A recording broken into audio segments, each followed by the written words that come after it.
امام حسن مجتبیٰ آئے، حضرت حسن آئے، اپنی چادر میں چھپا لیا. ثم جاء الحسین، یہ روایت کون کر رہا ہے؟ پھر بولیے. ام المومنین حضرت عائشہ صدیقہ رضی اللہ تعالی عنہا.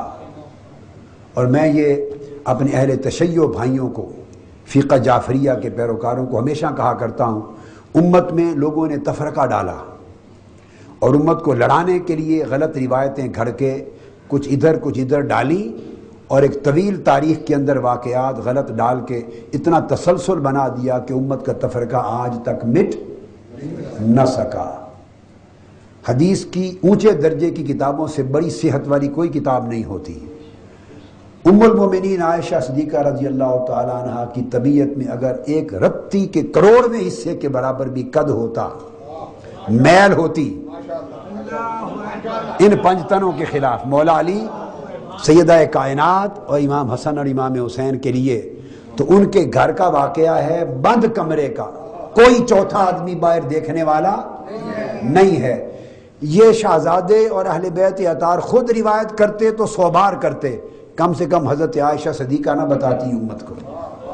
بند کمرے کی بات جو دنیا کو بتا رہی ہیں، تو دل کو خوشی ہو تو کوئی بتاتا ہے، اگر خیریت ہو تو کوئی نہیں بتاتا. اگر دل میں گھٹن ہو تو کوئی بتاتا ہے؟ کوئی نہیں بتاتا. اب ام المومنین عائشہ صدیقہ رضی اللہ تعالیٰ عنہ بتا کیا رہی ہیں وہ سنو. فرما رہی ہیں کہ حضور اس طرح کالی کملی اوڑھ کر کمرے سے نکلے اپنے گھر میں صحن میں. حضرت حسن آئے، ان کو اپنی چادر میں کملی میں چھپا لیا. ثم جاء الحسین، پھر حضرت سیدنا امام حسین آئے، شہزادے تھے اس وقت، شہزادے تھے، اندر چھپا لیا کملی میں. فدخل معه ثم جاءت فاطمہ فادخلها، پھر سیدہ کائنات آئی فاطمۃ الزہرا، ان کو بھی اپنی کملی کے اندر چھپا لیا.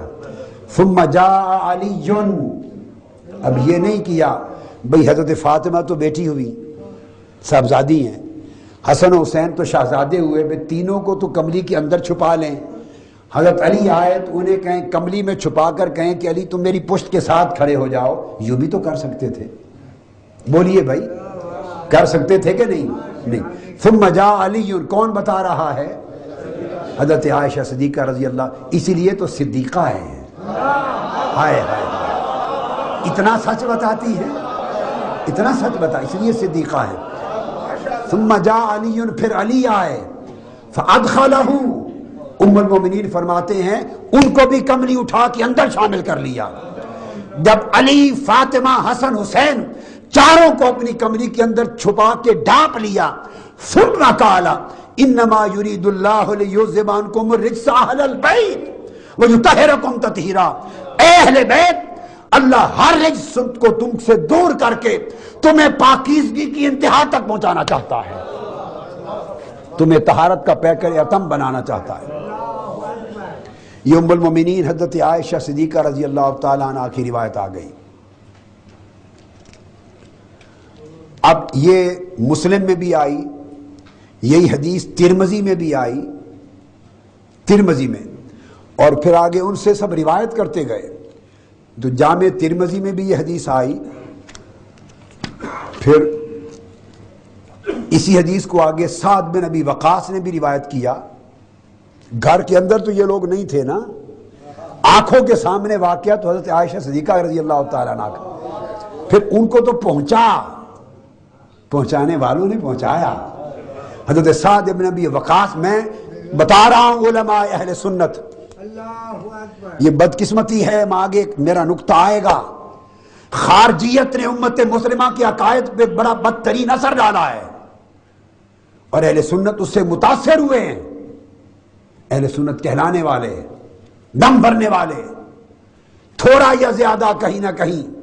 اور خارجیت نے حب اہل بیت کا جو نقطہ ہے ایمان کا، اس پر ضرب لگائی ہے، اور ان کو یہ تاثر دیا ہے کہ اہل بیت کی محبت، ان کی شان کی طرف جو رغبت ہے، یہ تشیع ہے. یہ سوچ خارجیت نے پیدا کی، چونکہ خارجیوں نے سب سے پہلا ٹارگٹ دشمنی کا مولا علی اور مرتضیٰ کو بنایا تھا، اس سے یہ سوچ چلی. وہ شخص نہ اہل سنت ہے، نہ اہل سنت ہو سکتا ہے، نہ اہل سنت ہونے کا حق ادا کر سکتا ہے، نہ کبھی حق رکھتا ہے، جس کا دل سر تا پا حب اہل بیت کے ساتھ لبریز نہیں ہے، جس کے ایمان کا خمیر محبت اہل بیت سے نہیں اٹھا، وہ اہل سنت نہیں ہے۔